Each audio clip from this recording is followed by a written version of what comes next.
Olá, tudo bem com você? Nós estamos aqui hoje para falarmos sobre o que acontece depois da volta de Cristo. Em 1 Tessalonicenses 4, nós temos aqui a folha que vai ficar disponível para você dentro do site. Então Cristo vem e ao soar da sétima trombeta, da última trombeta, os mortos em Cristo ressuscitarão primeiro. Isso é um ponto. Os mortos em Cristo ressuscitam primeiro. Depois os vivos, os que ficarem para a volta de que são transformados. Os mortos são ressuscitados, imortais e incorruptíveis, ou seja, eles não morrerão mais e também nunca ficarão velhos.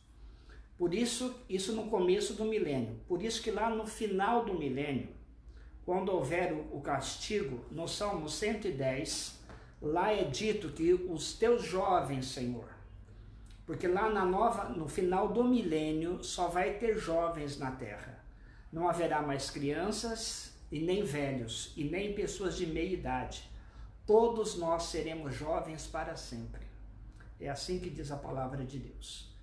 Em Isaías também 26, na parte final, diz que a ressurreição não é um ato truculento, mas como o orvalho da manhã, assim será a ressurreição do justo. Depois nós temos que ler agora com você 1 Coríntios 15, versos 51 em diante, para nós vermos aqui um fato que é importante com relação à salvação. Porque esse lado, meus queridos, de Cristo voltar não está na nossa mão. Não é pertinente a nós. A ressurreição é pertinente a quem morreu, claro, a transformação também. Mas isso são atos exclusivos de Deus. Da nossa parte é termos fé no Senhor, porque diz assim, verso 54, isso falando da volta de Cristo, né? Aqui no verso 51, vamos começar no 51. Eis que vos digo um mistério, nem todos dormiremos, mas transformados seremos todos. Que mistério que eles não sabiam? Nem todo mundo vai morrer, vai ter um grupo que vai estar vivo quando Cristo voltar. Mas o grupo que morreu e o grupo que ficou vivo, todos serão transformados do mesmo jeito, imortais e incorruptíveis. Verso 2, quanto tempo demora essa transformação, essa ressurreição? No momento, num abrir e fechar de olhos, ao ressoar da última trombeta. Então, quando Cristo estiver voltando, evidentemente, que haverá trombetas. Nós vimos em Mateus 24, 30 e 31, que os anjos estarão voando com forte clangor de trombeta, e haverá 7 toques nessas trombetas durante a volta de Cristo. Então, nessa última soada de trombeta, que não pode ser confundida com as 7 trombetas do Apocalipse. Então, ressoar dessa última trombeta, que também pode ser uma referência à 7ª trombeta do Apocalipse, essa última trombeta soará e os mortos ressuscitarão incorruptíveis e nós seremos transformados. E aí, o verso 51 fala a mesma coisa, que nós seremos imortais e não envelheceremos mais, seremos sempre jovens. Mas na parte final do verso 54 diz assim, olha, tragada foi a morte pela vitória. Vitória de quem? De Cristo na cruz. E o verso 55, onde está, ó morte, a tua vitória? Onde está, morte, o teu aguilhão? Ou seja, a morte não conseguiu segurar na sepultura o servo de Deus que aceitou Cristo pela fé. Por quê? O aguilhão da morte é o pecado. E a força do pecado é a lei dos 10 mandamentos. Ou seja, o que matou o mundo inteiro em Romanos 3, 10, 19, 20 e 23 é a lei dos 10 mandamentos. E Deus encerrou todo mundo debaixo da lei, todo mundo foi encerrado, perdido e condenado. Mas em Cristo, Deus usa de misericórdia, porque ele satisfaz os anseios jurídicos e legais da lei dos 10 mandamentos, e então ele nos dá a vitória pela piedade e pode nos retirar da sepultura se nós morrermos e com certeza tirar os que já morreram em Cristo. Por isto, o verso 57 diz: graças a Deus que nos dá a vitória por intermédio de nosso Senhor Jesus Cristo. Quem não ressuscitar está morto por causa de quê? Por causa da condenação da lei dos 10 mandamentos, que tem o seu efeito permanentemente e também eterno. Ou seja, o pecado só é expiado de quem aceita, quem tem fé, crê e é batizado. Esse tem o sangue, esse tem a expiação e a libertação da maldição da lei, que seria a morte eterna. Continuando, os anjos estão voltando. Ao soar da 7ª trombeta, os mortos ressuscitaram, incorruptíveis e imortais. Quem morreu criança, ressuscita criança. Quem morreu com 10 anos, ressuscita com 10 anos. Quem morreu com 18, ou seja, nenês, ressuscitam bebês. E aí, durante o milênio, todos nós cresceremos até a estatura de Cristo. Em Salmo 8, nós fomos criados menor que os anjos, que são menores do que Deus, que Cristo. Mas nós seremos na nova terra da estatura de Cristo. Quer dizer o seguinte, o homem ressuscitado depois do milênio não é igual ao homem antes da criação, na criação, antes do pecado. Ele é diferente, ele é melhor, ele foi trabalhado, ele conhece o pecado por experiência, é diferente. Continuando, na hora que Cristo vem, tem aquela parábola do trigo e do joio, que nós já estudamos, que os anjos reunirão os escolhidos. Por que ele vai reunir os escolhidos? Família com família, claro. Imagine que o pai morreu numa guerra, a mãe morreu lá em outro país, as famílias serão reunidas e seremos arrebatados para encontrar o Senhor nos ares, diz Tessalonicenses 4, 13 a 17. Por isso, se Cristo voltar e você continuar na terra e não tiver ressurreição, esse é o anticristo. Esse é o anticristo. Então, cuidado com isso. O Cristo verdadeiro arrebata a sua igreja e leva para o céu. Não de maneira secreta, mas real e visível. Se você ver Cristo voltando e não subir e não acontecer nada, esse é a falsa vinda de Cristo, que Satanás imita em 2 Tessalonicenses 2, do 1 até o 12, que vai falar sobre o anticristo. E quando Cristo voltar, ele desfará com o sopro da sua boca o anticristo. Está lá em 2 Tessalonicenses 2, versos 6, 7 e 8 em diante. Continuando aqui, irmãos, eu quero ler com vocês que Deus virá do céu e vai ter a Santa Ceia lá no céu. Lembra que nós estudamos Mateus 26, onde diz que ele não beberá do fruto da vide até beber conosco novo no reino do Pai, do nosso Pai também. Então, o que acontece? Lá no céu, eu fiz uma analogia, isso não está na Bíblia, estou fazendo uma analogia, uma comparação, uma aplicação homilética, que o primeiro milagre de Jesus na terra foi transformar água em vinho. Então lá no céu, em Efésios 2:6, nós já estamos assentados. Então eu creio que Deus criará a partir da água da vida. Isso é uma opinião minha, posso estar errado. Quem é o ser humano e quem sou eu para dar um palpite nas coisas de Deus? Mas eu disse que ele vai criar o suco de uva novo, lá em Mateus 26. E o primeiro milagre foi transformar água em vinho. E nós teremos uma ceia no céu. Estamos assentados nessa mesa já, dada a certeza da vitória que temos em Cristo, que Deus não pode mentir. Mas aqui na terra tem outra ceia, Apocalipse 19, no verso 17. Então vi um anjo posto em pé no sol e clamou com grande voz, falando a todas as aves que vão pelo meio do céu: vinde reuni-vos para a grande ceia de Deus, para que comais carne de reis, carne de comandantes, carnes de poderosos, carnes de cavalos e seus cavaleiros, carne de todos, quer livres, quer escravos, quanto pequenos como grandes. E aí, o verso 20, mas a besta foi aprisionada, e com ela o falso profeta, que com os sinais feitos diante dela, seduziu aqueles que receberam a marca da besta, e eram os adoradores à sua imagem. Os dois foram lançados vivos dentro do lago de fogo, que arde com fogo e enxofre.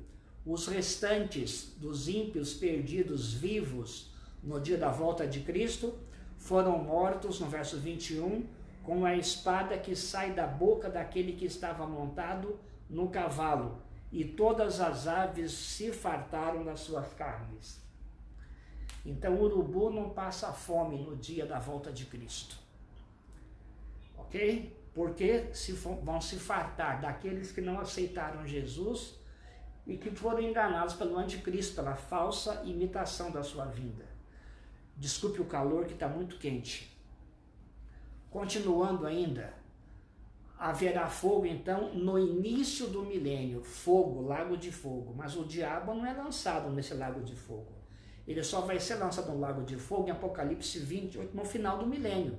Ele diz assim: o diabo, sedutor deles, foi lançado para dentro do lago de fogo e enxofre, onde já se encontram não só a besta, como também o falso profeta. E serão atormentados de dia e de noite pelos séculos dos séculos. Então deixa eu fazer uma pequeno resumo. Estudamos na última aula que Cristo vem com poder e grande glória. O salvo morto ressuscita, o salvo vivo é transformado e são arrebatados ao céu porque os anjos estão acolhendo. Os líderes da rebelião contra Deus, que estão ligados à besta, o falso profeta, o dragão, os comandantes, todo mundo que está perseguindo o povo de Deus, é destruído. E também todo mundo, no verso 21, esses são destruídos com a espada, que está aqui no verso de Apocalipse 19, no verso, deixa-me ver aqui, exatamente, vamos ver o verso 19, 11 de Apocalipse. E vi o céu aberto, e eis um cavalo branco, porque cavalo é guerra. Jumento, no domingo de Ramos, antes da sexta-feira da paixão, o dia da morte de Cristo, é jumento, é paz, ele veio para salvar. Agora ele vem para a guerra, vingar os santos. O seu cavaleiro se chama Fiel e Verdadeiro. Por que fiel e verdadeiro? Aquele que disse lá no conselho eterno, lá atrás, no conselho de Deus com Deus, que ia salvar o homem de graça, sem obras, para todos quantos o aceitassem. Verso 12, os seus olhos são chamas de fogo, na sua cabeça há muitos diademas e tem um nome escrito que ninguém conhece senão ele mesmo. Está vestido com um manto de tinta de sangue, porque é o sangue dos perdidos. E aqui no verso 15 diz o seguinte: sai da sua boca uma espada afiada, para com ela ferir as nações. Então veja, irmãos, que o restante dos mortos, das pessoas que estavam vivas e perdidas, elas são mortas através do sangue, da boca que sai da boca de Cristo nesse dia. Só um minutinho que está chegando ligação, nós estamos ao vivo. Ok? Outra coisa importante que eu quero que você saiba, que o fogo que está caindo no início do milênio, tá? O fogo que está caindo no início do milênio, não é o fogo eterno, é um fogo de castigo. É só uma punição momentânea. O fogo eterno virá depois de onde? Lá no final do milênio. E uma coisa interessante, durante o milênio, nós reinaremos com Cristo durante 1000 anos. Em Apocalipse 3, verso 21, aliás, antes disso, Isaías 14. Isaías 14, por favor. Exatamente, eu quero ler com vocês o verso 13 e 14. Falando sobre o diabo lá no céu, quando ele estava no céu ainda. Tu dizias no teu coração, eu subirei ao céu, acima das estrelas de Deus, exaltarei o meu trono, e no monte da congregação me assentarei, nas extremidades do norte. Subirei acima das mais altas nuvens e serei semelhante ao Altíssimo. O que Satanás queria fazer? Ele queria subir e sentar no trono de Deus. Isso é pecado? Para o objetivo dele, sim. Satanás pecou porque queria sentar no trono de Deus. Em Apocalipse 3, verso 21, acontece uma coisa bem interessante. Diz assim, ao vencedor, dar-lhe-ei sentar-se comigo no meu trono, assim como também eu venci e me sentei com meu Pai no seu trono. Se fosse pecado sentar no trono de Deus, Deus seria pecador. Claro que não é. Aí você vai dizer, não, mas Deus, o trono é dele, então não é pecado. E é claro que é correto. Mas é o seguinte, vamos analisar. O diabo queria sentar e pecou por isso. Nós, os salvos, não queremos sentar e vamos sentar. Então o problema não é sentar. O problema é com que razão, com que objetivo você quer sentar lá. É legal, estou com o Pai, eu venci, legal, tudo bem. E que você é? Você é pó, glorificado. Nada além disso. Mas o diabo queria ser igual a Deus. E nós temos que ser igual a Deus também, mas no caráter e não na posição de Deus. Deus é Deus, só Ele é Deus. Ele é o Criador, nós somos criaturas. Temos que saber o nosso lugar. E Deus, ele se enche de seu egoísmo, ele se sente ufanado, ele se ufana quando é adorado? Não. Em Mateus 11, 28 a 30, ele fala, aprendei de mim que sou manso e humilde de coração. É que adorar Deus é bom para nós, é a nossa bênção. Adorar Deus é a coisa mais maravilhosa que tem, porque é o amor derramado, é o amor infinito que vem e que volta para Ele. Isso é o quê? O amor que gira. Isso nos dá felicidade. Continuando, irmãos. Aqui na terra, então, para o ímpio, o que existe? Existe aquela destruição, todo mundo morre e o diabo fica preso. Fica preso de que está todo mundo morto, não tem ninguém vivo, não há nenhum coveiro, as aves estão se banqueteando. O pessoal está no céu, vai fazer o que é no céu? 1 Coríntios 6, 1, 2 e 3. Nós julgaremos os anjos e julgaremos os ímpios. Haverá um juízo durante o milênio. Que juízo que é esse? É verificar o porquê que as pessoas que se perderam, porque o juízo de salvação aconteceu lá no dia da expiação de Levítico 16, representado na festa de Levítico 23, na sétima, do verso 27 ali, onde diz que vai acontecer o dia da expiação, quando Cristo entra e todo aquele que aceitou Cristo, Jesus como Senhor e Salvador, o sangue, ele expia o pecado, e então está definido, o tempo da graça terminou. Quem está salvo, quem está perdido, passou a cega, findou o verão, a chuva já caiu, o evangelho foi pregado, todo mundo se decidiu, acabou. Agora a gente vai ver o porquê que as pessoas se perderam, e nós vamos ver que Deus foi justo em cada um dos seus atos. Por isso que aquela ideia de predestinação bíblica, que Deus escolhe um para ser salvo e outro para ser perdido de forma aleatória, isso não é verdade. Porque é segundo a presciência de Deus que nós fomos eleitos. Porque Deus sabe todas as coisas. Então ele fez tudo para que uma pessoa fosse salva. Tudo que ele fez por um, também fez por outros, nem mais e nem menos. Por isso que Deus é amor e Deus é justo. E muito mais do que isso, Deus é amor, porque ele morre por todos, porque já estudamos que o fogo, o lago de fogo, foi preparado para o diabo e seus anjos. Não foi preparado para nenhum pecador. Evidentemente que quem criou os pecadores para o lago de fogo foi Deus, isso é claro.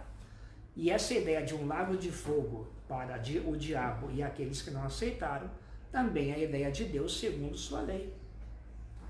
Muito bem, então haverá um juízo no céu. Ao final do juízo, ao final do milênio, ao final do milênio, então nós teremos o quê? Nós teremos a santa cidade descendo do céu. Ela desce. Os mortos ímpios que morreram em todos os tempos e os que morreram na volta de Cristo, eles são ressuscitados. Eles marcham pela largura da terra. Então, como você vai dizer que o cara que morreu na América do Sul vai até Nova Jerusalém, até Jerusalém? Você tem o Oceano Atlântico para atravessar. A sétima praga é um terremoto gigantesco que une de novo as placas tectônicas. Lá em Gênesis 1, Deus diz, apareça a porção seca. Não tinha uma ilha fora da porção seca. Todo mundo, os continentes, eles retornam. Só tem essa maneira de fazer isso. Não tem outra. Eles chegam à Cidade Santa e eles querem invadir a Cidade Santa. Aí então Deus faz um sermão. Deus faz um sermão e mostra todo o plano da salvação, a ata que nós estudamos lá naquele conselho de Deus com Deus. E quem aceitasse seria de graça, salvo pela graça e misericórdia, gratuitamente. Nesse momento se cumpre uma profecia de Filipenses 2. Vamos ler Filipenses 2. Diz assim: para que ao nome de Jesus se dobre todo o joelho, nos céus, na terra e debaixo da terra, e toda a língua confesse que Jesus Cristo é o Senhor, para a glória de Deus Pai. Então quer dizer, para que o nome de Jesus, quem é que vai se dobrar? Nos céus, os anjos, se tiver mundo não caído, os salvos na cidade santa, dentro da cidade, os ímpios fora da cidade e os debaixo da terra, os que foram ressuscitados. No caso dos ímpios, todos ressuscitados. Então, céus, os anjos, terra, os salvos, que foram ressuscitados ou transformados lá no dia da volta de Cristo. Passou 1000 anos, eles descem em cima da atual Jerusalém. Deus vai tocar, Cristo toca com o seu pé direito no Monte das Oliveiras e se abre um vale, onde hoje é a atual Jerusalém. Em cima deste lugar, Deus fará a sua cidade eterna, a nova Jerusalém. Dentro estão os salvos, com a cidade santa, a árvore da vida. Que árvore da vida? Aquela lá de Gênesis 1 e 2. Interessante. Como é que ela não está aqui? Deus tirou, levou para o céu e traz de volta. É simples, não há nenhum mistério. Deus pode fazer tudo. Não é outra árvore da vida, é a mesma árvore da vida. E uma coisa interessante que eu acho legal aí, é que nesse momento, nós já estudamos em Salmo 110, que fala, e disse o Senhor é meu Senhor, assenta-te à minha direita, até que eu ponha os teus inimigos debaixo dos teus pés. Salmo 110, 1. Estudamos isso em Hebreus 1 e também em Atos 2. Ou seja, Jesus ele reina desde o dia lá do conselho de Deus com Deus até esse dia. Jesus reina. Ele começa a reinar quando? Começa a reinar em Isaías 9, verso 6. No conselho, ali ele cria o mundo, ele vai criar o mundo naquele dia, naquele conselho. Ele vai ser um maravilhoso conselheiro de Filipenses 2, que ele é Deus, mas ele se torna humano para morrer pelo homem, que é o plano de Deus eterno. E aí então ele vai pregar mais ou menos naquele sermão dele, Romanos 16, diz assim, no finalzinho de Romanos 16,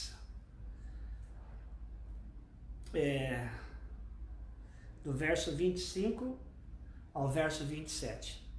Ora, aquele que é poderoso para vos confirmar segundo o meu evangelho e a pregação de Jesus Cristo, conforme a revelação do mistério guardado em silêncio nos tempos eternos. O que quer dizer aqui? Aquele conselho lá nos tempos eternos, segundo aquela posição de Deus que não pode mentir, aquele propósito dele de salvar o homem em Cristo, Efésios 3, o eterno propósito de salvar o homem em Cristo de graça, dando uma salvação como presente, Efésios 3:11. Esse mesmo Deus vai nos confirmar, vai nos manter, porque Ele que opera em nós o querer efetuar, pela natureza divina dele dentro da gente. Ele é poderoso, Ele nos guarda. A nossa parte é manter comunhão. Ele é a videira, eu sou o ramo. Então, a comunhão não salva, mas a falta de comunhão faz você esfriar na fé. Por isso que você precisa se manter em comunhão com Deus, orar sem cessar. E o verso 26, e que agora se tornou manifesto e foi dado a conhecer por meio das Escrituras proféticas, segundo o mandamento do Deus eterno, de pregar o Evangelho através da palavra, para a obediência por fé, ou seja, a pessoa obedece pelo Espírito Santo. Então, é por isso que eu falei muitas vezes, a lei dos mandamentos agora é escrita nas tábuas do coração e da mente, a obediência por fé. Entre todas as nações, testemunho em todas as nações. Ao Deus único e sábio, seja dada a glória por meio de Jesus Cristo, pelos séculos dos séculos. E agora o verso 20, assim, e o Deus da paz, em breve, esmagará debaixo dos vossos pés a Satanás. A graça de nosso Senhor Jesus seja convosco. Então o que acontece? Lá no céu, no final do milênio, Deus já desceu, não tem mais ninguém no céu, aquele lugar está vazio. Vi novo céu e nova terra. Aquela primeira terra vai ser destruída. Então aquela parte da Nova Jerusalém já é nova, o céu desceu aqui. O céu desceu. O Cordeiro vai morar com a gente, o Pai também. A gente vai ver isso na próxima aula. E aí, o que vai acontecer? Após esse discurso de Deus, mostrando o Evangelho Eterno, a ata do conselho, tudo que ele fez, agora o Satanás tenta invadir a cidade santa. Cai fogo do céu e enxofre, e vai consumir a todos. Mas antes que isso aconteça, depois do discurso, que todo mundo se ajoelha, tem que se cumprir uma profecia. Assenta-te à minha direita, até que eu ponha os teus inimigos debaixo dos seus pés. Agora vem 1 Coríntios 15, versos 24, 25 e 24. Tem que ler o contrário para você entender. 25. Porque convém que ele reine, até que haja posto todos os inimigos debaixo dos pés. E o verso 24. E então virá o fim. O fogo desceu, todo mundo queimou aqui fora, Satanás, os demônios e todos os ímpios. Cada um pagou conforme as suas obras. Aí, quem está reinando? Cristo. Depois que foi todo mundo acabado, que virou só cinza e pó, de Malaquias 4. Então, verso 24 diz, então verá o fim, quando ele entregar o reino ao Deus e Pai. Quando houver destruído todo o principado, bem como toda potestade e poder. Agora, Cristo, que ele assumiu o trono do universo, lá em Isaías 9:6, no conselho de Deus com Deus, Isaías 46, 9 e 10, ele reinou, maravilhoso conselheiro, Filipenses 2, eu entrego, me submeto, me humilho. Agora ele devolve o reino ao Deus e Pai. Como é que ele faz isso? É João 17:5. Senhor, agora o plano da salvação está consumado, o ímpio está perdido, Satanás está queimado, os demônios não existem mais, agora está meu povo aqui, a missão está completa. Aí ele ora, agora vamos ler João 17:5? João 17:5 é um dos últimos, é a última parte da história do homem aqui na Terra. Aqui está terminando a epopeia do homem e de Cristo nessa primeira fase, nessa fase do pecado. João 17,5 diz: E agora, glorifica-me, ó Pai, contigo mesmo, com a glória que eu tive junto de ti, antes que houvesse mundo. Antes que houvesse mundo. E uma coisa interessante é que lá no conselho, quando estava no princípio era o verbo estava com Deus, o verbo era Deus, estava Deus, o Cristo, o Pai e o Espírito. Ali não havia uma definição ainda revelada de quem seria o Pai, o Filho e o Espírito. Mas uma pessoa da Trindade diz, eu morro. Nesse conselho é chamado maravilhoso conselheiro. O outro fala, bom, eu vou morar nas pessoas para sempre. Eu abro mão de tudo para morar aqui no céu. De morar no céu e para morar nas pessoas, no coração delas, é o Espírito Santo. O que faz Jesus? Eu desço, morro e sou intercessor. E o Pai deu todo o céu e deu tudo para Cristo. Agora, tens aí o quê? Aquela configuração, e isso é até um desrespeito, uma blasfêmia, um sacrilégio numa linguagem católica, eu falar configuração aplicada a Deus. Mas é uma expressão humana. Então agora, o momento zero, que era Deus antes do milênio, é Jeová, o único Deus. É Jeová, o único Deus, não tem outro Deus, só tem um. Não tem dois ou três, nada, só tem um Deus, é o que diz a Bíblia. Mas esse Deus, naquele conselho, se revela em três. E em Efésios 1, lá no finalzinho, Cristo é dado e o Espírito Santo fica para sempre. Ou seja, Deus se deu totalmente para salvar o homem. Por isso que a vida eterna está em João 17,3. E a vida eterna é essa, que te conheçam a ti, o único Deus verdadeiro, e a Jesus Cristo a quem enviaste. E Jesus não é o Deus verdadeiro? Em 1 João 5,20 diz que Jesus Cristo é o Deus verdadeiro. Mas na forma humana, ali ele estava como filho, monogenês. Depois que ele subiu ao céu, ele ficou entronizado como Senhor, Rei do Universo, Rei dos Reis. Após o milênio, ele faz a pregação, todo mundo se ajoelha, reconhece que Cristo é Deus, é Salvador, que todo mundo poderia ter sido salvo, e que o Satanás e os demônios caíram e estão no pecado por culpa deles, não é culpa de Deus. Todo mundo reconhece isto. E aí acontece o quê? Acontece o seguinte, que tudo que dá errado, tudo que deu errado não foi culpa de Deus, foi culpa de cada pecador. Por isso que a segunda morte agora, a pessoa morre pela culpa dos seus pecados, que nós já estudamos Romanos 5,12, que essa primeira morte é culpa de Adão. Ninguém que morre hoje tem culpa da morte dele. Mas as pessoas que após o milênio vão morrer pelos pecados deles. Cada um pagará conforme as suas obras. E nesse caso, aí o que acontece? E agora glorifica meu Pai, contigo mesmo, com a glória que eu tive junto de ti, antes que houvesse mundo. Nesse momento, a glória do Pai absorve de novo o Filho. A glória de Deus envolve o Filho. E ali termina, naquele momento, o plano da salvação. A partir dali, a salvação, claro, é eterna, mas começa um novo céu e a nova terra. Como é que estaremos os salvos dentro da cidade? Chorando. E Deus enxugará dos olhos toda lágrima.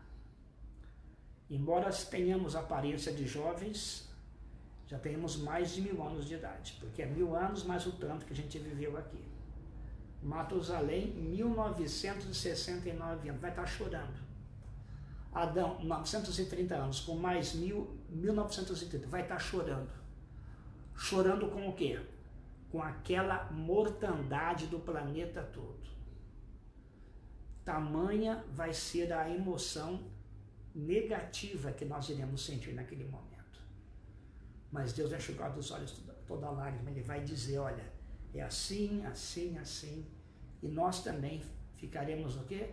Confortados e consolados, porque temos o Consolador dentro de nós, o Espírito Santo, que para sempre ficará convosco. E agora, esse fogo, ele apaga ou não apaga? Em Ezequiel, Isaías, deixa me ver bem, senão eu não quero falar a maneira errada. Isaías 34,